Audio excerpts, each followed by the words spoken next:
সংগ্রামী 3 নং কৈচাপুর ইউনিয়নবাসী, আপনারা হয়তো অনেকেই জানেন যে আমি আপনাদের 3 নম্বর কৈচাপুর ইউনিয়নের জামাই। তাই 3 নম্বর কৈচাপুর ইউনিয়নের জামাই হিসাবে আমি আপনাদের কাছে বলতে চাই যে জামাইরার কি শ্বশুর বাড়িতে কিছু ওয়ারিশ থাকে না? তাহলে আমারও তো ওয়ারিশ আছে আপনাদের কাছে নাকি? আমার ওয়ারিশ হলো আপনাদের কাছে আমি জাতীয় সংসদ নির্বাচনে এমপি পদপ্রার্থী দাঁড়িপাল্লা মার্কায় আপনাদের কাছে আমি ভোট চাই।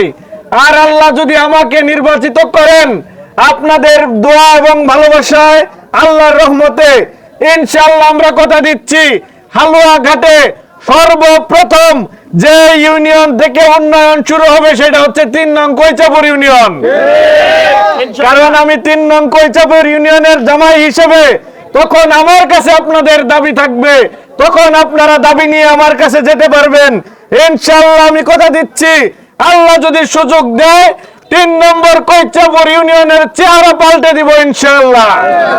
তাই আমি আপনাদের সবার কাছে সহযোগিতা চাই, দোয়া চাই, দাঁড়িপাল্লা মার্কায় ভোট চাই, যেন আগামী দিনে এই 3 নং কৈচাপুর ইউনিয়নকে বৈষম্যহীন একটি আধুনিক এবং উন্নত ইউনিয়ন হিসেবে গড়ে তুলতে পারি। আপনারা সবাইকে আমার পাশে থাকবেন ইনশাআল্লাহ।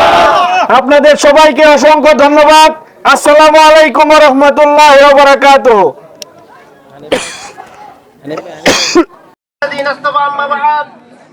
বাংলাদেশ জামাত ইসলামের সংসদ সদস্য মনোনীত প্রার্থী মাহফুজুর রহমান মুক্তা ভাইকে সকলে জয়যুক্ত করবেন এবং আজকে যারা আমার এই পথ সভায় আসছেন সকলকে ধন্যবাদ জানিয়ে আমি আমার সংক্ষিপ্ত বক্তব্য এখানে শেষ করছি।